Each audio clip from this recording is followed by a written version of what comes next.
32장 히스기야 왕이 이처럼 본이 되는 행적을 남긴 이후 아시리아 왕 사네립이 유다를 공격했다. 그는 요새화된 성읍들을 포위하고 그것을 빼앗을 작정이었다. 예루살렘을 빼앗는 것이 사네립의 전략임을 알고 히스기야는 보좌관과 군 지도자들과 의논하여 성 밖의 물 공급을 모두 끊기로 했다. 그들은 그 방책을 좋게 여겼다. 많은 사람들이 몰려나가 샘을 막고 수로를 허물었다. 그들이 말했다. 아시리아 왕들이 쳐들어와서 이 물을 얻게 할 수는 없지 않은가? 히스기야는 또 성벽의 파손된 부분을 모두 보수하고 그 위에 방어 망대를 쌓고 외곽으로 방벽을 쌓았다. 그리고 옛 다윗성의 방어 시설을 보강했다. 그는 창과 방패 등 병기도 많이 만들었다. 또한 군 지휘관들을 임명하여 백성을 책임지게 하고 그들 모두를 성문 앞 광장에 불러 모았다. 히스기야는 그곳에 모인 백성 앞에서 말했다. 힘을 내십시오. 용기를 내야 합니다. 아시리아 왕과 그의 군대에 겁먹지 마십시오. 우리 편이 그들 편보다 많습니다. 그는 한낱 인간 무리를 가졌을 뿐이지만 우리에게는 우리를 도우시고 우리를 위해 싸우시는 하나님이 계십니다. 히스기야의 말에 백성이 힘을 얻어 사기가 충천했다. 몇 킬로미터 떨어진 라기스에 진치고 있던 사네립이 예루살렘으로 전령들을 보내어 히스기야 왕과 유다 백성에게 이렇게 말했다. 아시리아 왕 사네립이 선포한다. 너희 어리석은 백성아, 너희가 요새라고 부르는 그 예루살렘 안에서 안전할 것 같으냐? 너희는 도관에 든 쥐다. 히스기야가 너희를 구해줄 것 같으냐? 어리석게 굴지 마라. 히스기야는 그동안 너희에게 거짓말만 늘어놓았다. 하나님께서 우리를 아시리아 왕의 손에서 구원하실 것이다 라는 말은 거짓이다. 너희는 결국 모두 죽고 말 것이다. 지역의 산당들을 모두 없애고 참된 예배 처소는 한 곳뿐이다 라고 한 자가 히스기야가 아니더냐. 나와 내 조상들이 이 주변 모든 나라에게 어떻게 했는지 너희는 알지 못하느냐? 내게 맞설 만큼 강력한 신이 어디 하나라도 있었더냐? 나와 내 조상들이 파괴한 모든 나라 중에 내게 맞서 손가락 하나라도 까딱했던 신의 이름을 너희가 하나라도 댈 수 있느냐? 그런데 어째서 너희 신은 다를 거라고 생각하느냐? 히스기야에게 속지 마라. 그런 뻔뻔스런 거짓말을 늘어놓는 그를 그냥 두지 마라. 그를 믿지도 마라. 지금까지 어느 땅 어느 나라의 신도 나와 내 조상들에 맞섰는데 조금도 도움이 되지 못했다. 하물며 너희 신이 이길 확률은 얼마나 되겠느냐? 사네립의 부하들은 거리낌 없이 자신의 생각을 쏟아놓으며 하나님과 그분의 종 히스기야를 비방했다. 또한 사네립은 편지를 보내 이스라엘의 하나님을 모욕했다. 어느 나라의 신들도 제 백성을 돕지 못했다. 그들은 무기력했다. 히스기야의 신이라고 해서 나을 것이 없다. 오히려 더 못할 것이다. 사네립의 부하들은 예루살렘 성벽까지 와서 성벽 위에 서 있는 백성에게 히브리 말로 소리쳤다. 그들에게 겁을 주어 사기를 잃고 항복하게 만들려고 한 것이다. 그들은 인간이 만든 다른 민족의 신들에게 하듯이 예루살렘의 하나님을 업신여겼다. 이에 대해 히스기야 왕은 아모스의 아들 예언자 이사야와 함께 기도하며 하늘을 향해 부르짖었다. 하나님께서 응답으로 천사를 보내셔서 아시리아 진의 모든 용사와 지휘관들을 다 쓸어버리셨다. 망신을 당한 사네립은 기가 죽어서 고국으로 돌아갈 수밖에 없었다. 그가 자기 신의 신전에 들어갔을 때 그의 친아들들이 그를 죽였다. 하나님께서는 이렇게 히스기야와 예루살렘 주민들을 아시리아 왕 사네립과 다른 모든 자에게서 구원하셨다. 그분은 계속해서 그들을 보살펴 주셨다. 사람들은 하나님을 예배할 예물과 유다 왕 히스기야에게 줄 값비싼 선물들을 가지고 예루살렘에 몰려들었다. 주변 모든 나라들이 깊이 감동했고 히스기야는 널리 명성을 얻었다. 얼마 후에 히스기야가 죽을 병이 들었다. 그는 하나님께 기도했고 확실한 표징을 받았다. 그러나 히스기야는 그 표징에 감사할 줄 모르고 교만해졌다. 그것이 하나님을 진노케 하여 유다와 예루살렘에 하나님의 진노가 가득 찼다. 그러나 히스기야가 자신의 교만을 회개하고 예루살렘도 그와 함께 했으므로 히스기야가 살아있는 동안에는 하나님께서 진노를 거두셨다. 히스기야는 큰 부귀영화를 누렸다. 그는 모든 금과 은과 보석과 향료와 방패와 귀중품을 보관할 장소와 곡식과 새 포도주와 올리브 기름을 저장해 둘 곳간, 여러 품종의 소들을 둘 외양간, 양떼를 둘 우리를 지었다. 그는 자신을 위해 성읍들을 짓고 양떼와 소떼 보유량도 크게 늘렸다. 하나님은 그를 큰 부자가 되게 해주셨다. 기온샘 위쪽 물주기의 방향을 틀어서 다윗성 서쪽으로 돌린 것도 히스기야였다. 그가 손대는 일마다 다 잘 되었다. 그러나 바빌론 통치자들이 그 전에 있었던 하나님의 기적에 대해 알아보려고 사절단을 보냈을 때 하나님은 히스기야가 어떻게 하는지 보려고 그를 내버려 두셨다. 그의 마음을 시험하고자 하신 것이다. 히스기야의 나머지 역사와 충성된 생애는 유다와 이스라엘 왕 연대기에 나오는 아모스의 아들 예언자 이사야의 묵시록에 기록되어 있다. 히스기야가 죽자 사람들은 그를 다윗 왕 묘지의 위쪽에 묻었다. 유다와 예루살렘의 모든 사람이 장례식에 참석한 가운데 그는 아주 영예롭게 장사되었다. 그의 아들 므낫세가 뒤를 이어 왕이 되었다. 18장 바빌론의 패망. 그 후에 내가 보니 또 다른 천사가 하늘에서 내려왔습니다. 그는 엄청난 권세를 가졌고 그의 영광은 땅을 빛으로 가득하게 만들었으며 그의 음성은 천둥치는 듯 했습니다. 무너졌다, 무너졌다. 큰 바빌론이 무너졌다. 귀신들만 남은 유령마을이 되었다. 불결한 영들의 주둔지, 역겹고 불결한 새들의 주둔지가 되었다. 모든 나라들이 그녀가 버리는 음행의 난폭한 포도주를 마셨다. 땅의 왕들이 그녀와 음행을 벌였다. 사업가들이 그녀를 이용해 막대한 돈을 벌어들였다.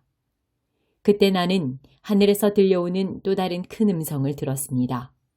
내 백성아, 어서 빨리 거기서 나오너라. 그녀의 죄와 뒤섞이지 않도록, 그녀의 멸망에 휘말리지 않도록. 그녀의 죄는 악취가 하늘까지 사무친다. 하나님은 그녀가 저지른 모든 악을 기억해 두셨다. 그녀가 준 것을 그녀에게 되돌려 주어라. 그녀가 갑절로 만든 것을 갑절로 돌려주어라. 그녀가 섞어준 그 잔에 든 것을 갑절로 돌려주어라. 으스대고 방탕하던 그녀에게 고통의 눈물을 안겨주어라. 나는 모두를 지배하는 여왕이요 과부가 아니니 눈물 흘릴 일이 없다고 자만했으므로 어느 날 죽음과 비통과 기근의 재난이 그녀를 압사시킬 것이다. 결국 그녀는 불태워질 것이다. 그녀를 심판하시는 강하신 하나님께서 더는 두고 보시지 않기 때문이다. 밤마다 그녀와 음행을 벌인 땅의 왕들은 그녀가 불태워지는 연기를 보고 울고불고 난리일 것이다. 그들은 자기들도 불태워질까봐 두려워 멀찍이 서서 슬피 울 것이다. 화를 입었다. 화를 입었다. 그 큰 도성이 화를 입었다. 바빌론아, 강력하던 도성이여, 단 1시간 만에 끝장나 버렸구나. 네게 심판이 닥쳤다. 상인들도 울고불고 난리일 것이다. 사업 기반이 완전히 무너져 내렸고 자기들의 상품을 내다 팔 시장이 사라졌기 때문이다.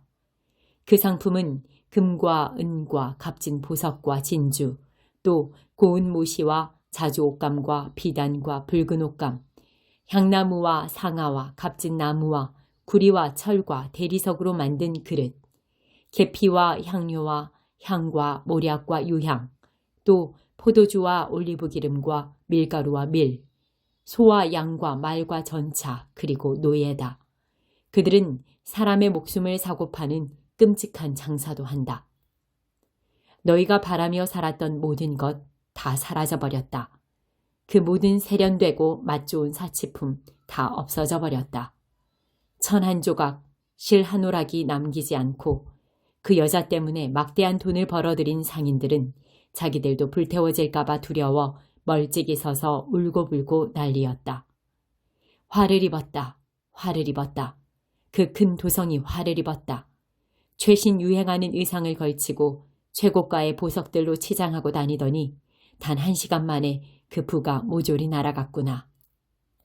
모든 선장과 선객, 선원과 바다에서 일하는 사람들도 모두 멀찍이 서서 그 도성이 불타는 연기를 보며 비탄에 빠져 울었다. 아, 얼마나 대단한 도성이었던가. 저런 도성이 또 언제 있었던가. 그들은 머리에 재를 끼얹고 마치 세상이 끝난 것처럼 울었다. 화를 입었다. 화를 입었다. 그 큰 도성이 화를 입었다. 배를 가진 사람들, 바다에서 장사하는 사람들 모두 그녀가 사고 소비하는 덕에 부를 얻었건만 이제 다 끝났다. 1시간 만에 모조리 다 날아갔다. 오 하늘이여 기뻐하라. 성도와 사도와 예언자들도 함께 즐거워하라. 하나님께서 그 여자를 심판하셨다. 그 여자가 너희에게 행한 모든 악행을 다 심판하셨다. 한 힘센 천사가 맷돌처럼 거대한 옥석을 손을 뻗어 잡고서는 바다에 내던지며 말했습니다. 큰 도성 바빌론이 내던져져 가라앉았다. 바다에 가라앉아 흔적조차 찾아볼 수 없게 되었다. 하프 타고 노래하는 자들의 음악소리 더 이상 들리지 않고 피리소리, 나팔소리도 다시 들리지 않으리라. 장인들도 다 사라졌다.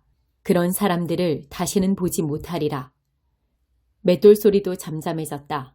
그 소리도 다시는 듣지 못하리라. 램프의 불빛도 다시 보지 못할 것이며 신랑 신부의 웃음소리도 다시 듣지 못하리라. 그녀의 상인들이 온 땅을 속여먹고 검은 마술로 모든 민족을 기만해왔다. 이제 바빌론에게 남은 것이란 피가 전부다. 성도들과 예언자들의 피, 살해당한 사람들, 순교한 사람들의 피. 14장. 그날이 오고 있다. 주목하여라. 하나님의 심판날이 오고 있다. 높이 쌓인 약탈품을 적들이 나누어 가질 것이다. 내가 이방 민족들 전부를 불러 예루살렘을 침탈하게 할 것이다. 집들이 약탈당하고 여자들이 강간당할 것이다. 도성 사람의 절반이 사로잡혀가 반만 남게 될 것이다. 구 하나님이 전진해 오셔서 이방 민족들과 싸움을 거대한 전쟁을 벌이실 것이다. 바로 그날에 그분께서 예루살렘을 마주보고 동쪽 올리브산에 우뚝 서실 것이다. 올리브산 한가운데가 갈라져서 통소로 뻗은 넓은 골짜기가 만들어질 것이다. 그 산의 절반은 북쪽으로 옮겨가고 나머지 절반은 남쪽으로 옮겨갈 것이다. 그때 너희는 살기 위해 아셀까지 뻗은 골짜기 아래로 다름질쳐 도망갈 것이다. 전에 유다왕 우시야 시절에 있었던 대지진 날처럼 너희가 살고자 다름박질할 것이다. 그때 내 하나님께서 모든 거룩한 천사들을 이끌고 당도하실 것이다. 그날이 오면 추운 밤이 사라지리라. 밤이 아예 모습을 감추리라. 낮이 계속될 그날이 언제일지는 하나님만이 아신다.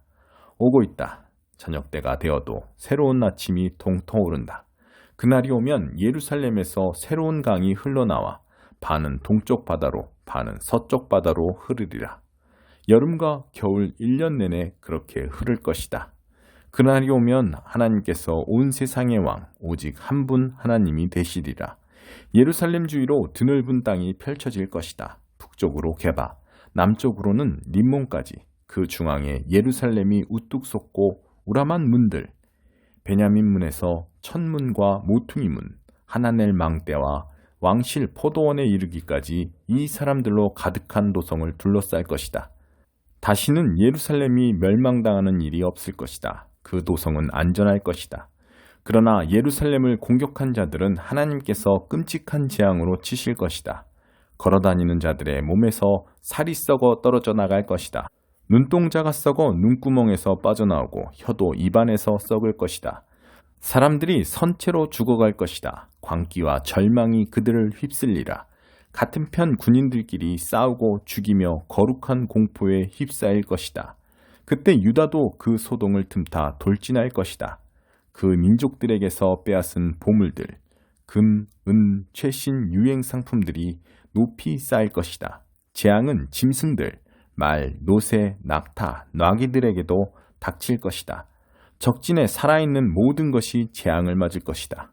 예루살렘을 대적하던 이방 민족들 중에 살아남은 생존자들은 해마다 예루살렘으로 가서 왕이신 만군의 하나님을 예배하고 초막절을 지킬 것이다. 해마다 그들 중에 누구라도 왕이신 만군의 하나님을 예배하러 예루살렘 순례길에 오르지 않으면 그의 땅에는 비가 내리지 않을 것이다. 이집트 사람들이 순례길에 올라 하나님을 예배하지 않으면 그들에게도 비가 내리지 않을 것이다. 초막절을 지키러 돌아오지 않는 민족에게는 재앙이 닥칠 것이다. 이집트나 그 어느 민족도 초막절을 경축하러 순례길에 오르지 않으면 벌을 받을 것이다. 그날, 그 큰 날의 모든 말방울에 하나님께 거룩이라는 글귀가 새겨지고 하나님의 성전 안에 있는 모든 그릇이 제단의 잔과 접시처럼 거룩해질 것이다. 예루살렘과 유다의 부엌에 있는 모든 그릇과 냄비들도 만군의 하나님 앞에서 거룩해질 것이다. 음식과 희생제물을 마련하여 예배하러 오는 자들이 그 그릇들을 사용할 것이다. 그 큰 날에 만군의 하나님의 성전에서 사고 파는 일이 사라질 것이다. 17장 예수의 기도. 예수께서 이 말씀을 하시고 나서 눈을 들어 기도하셨다. 아버지, 때가 되었습니다. 아들의 밝은 빛을 드러내셔서 아들이 아버지의 밝은 빛을 드러내게 해주십시오. 아버지께서는 아들에게 모든 사람을 맡기셔서 아들이 자기에게 맡겨진 모든 사람에게 참되고 영원한 생명을 주게 하셨습니다. 참되고 영원한 생명은 아버지, 곧 유일하신 참 하나님을 알고 아버지께서 보내신 예수 그리스도를 아는 것입니다. 나는 아버지께서 내게 하라고 명하신 일을 하나도 빠뜨리지 않고 완수하여 이 땅에서 아버지를 영화롭게 했습니다.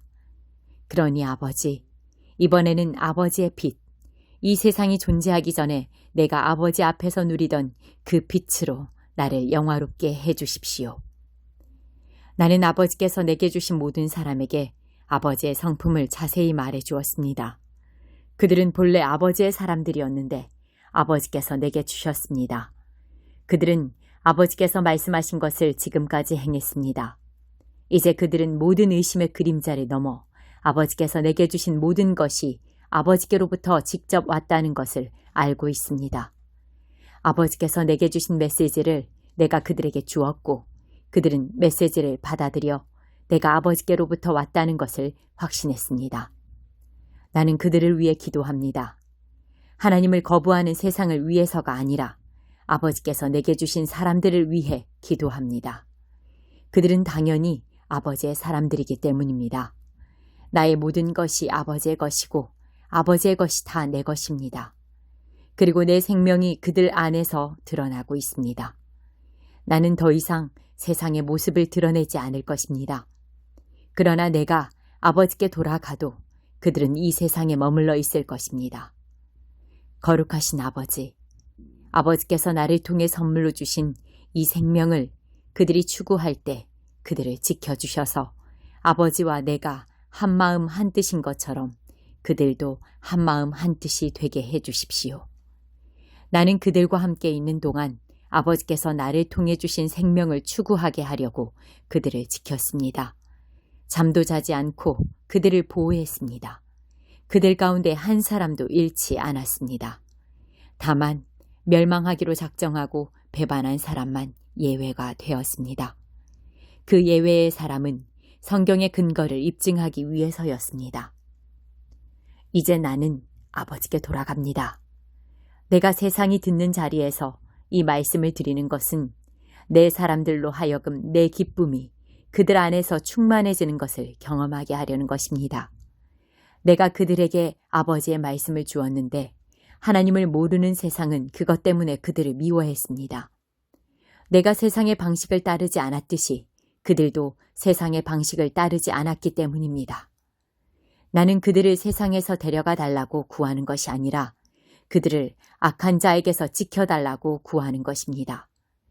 세상이 나를 규정할 수 없듯이 세상도 그들을 규정할 수 없습니다. 진리로 그들을 거룩하게 구별해 주십시오. 아버지의 말씀은 거룩하게 구별하는 진리입니다. 아버지께서 내게 사명을 주셔서 세상에 보내신 것처럼 나도 그들에게 사명을 주어 세상에 보냅니다. 내가 그들을 위해 나 자신을 거룩하게 구별하는 것은 그들도 진리로 거룩하게 구별되어 자신의 사명을 감당하게 하려는 것입니다. 나는 그들을 위해서만 아니라 그들 때문에 그리고 나에 대한 그들의 증언 때문에 나를 믿게 될 이들을 위해서도 기도합니다. 그들 모두 한마음 한뜻이 되고 아버지께서 내 안에 계시고 내가 아버지 안에 있듯이 그들도 우리와 한마음 한뜻이 되는 것, 이것이 내 기도의 목적입니다. 그래서 아버지께서 참으로 나를 보내셨다는 것을 세상에 믿게 해 주십시오. 아버지께서 내게 주신 영광을 나도 그들에게 주었습니다. 이는 내가 그들 안에 있고 아버지께서 내 안에 계시듯이 그들도 우리처럼 하나가 되어 함께하게 하려는 것입니다. 그들이 이 하나됨 속에서 성장해서 아버지께서 나를 보내셨다는 것을, 아버지께서 나를 사랑하신 것 같이 그들도 사랑하셨다는 것을 하나님을 모르는 세상에 증언하게 해주십시오. 아버지, 나는 아버지께서 내게 주신 사람들이 내가 있는 그곳에 나와 함께 있으면서 내 영광, 곧 세상이 존재하기 오래전부터 아버지께서 나를 사랑하셔서 내게 주신 빛을 보게 되기를 바랍니다. 의로우신 아버지, 세상은 아버지를 알지 못했지만 나는 아버지를 알았고 이 제자들도 아버지께서 내게 이 사명을 맡겨서 보내신 것을 알고 있습니다. 나는 아버지의 존재를, 아버지께서 어떤 분이시고 무슨 일을 하시는지를 그들에게 알렸고 계속해서 알려주겠습니다. 그래서 나를 사랑하신 아버지의 사랑이 내가 그들 안에 있는 것과 똑같이 그들 안에도 있게 될 것입니다.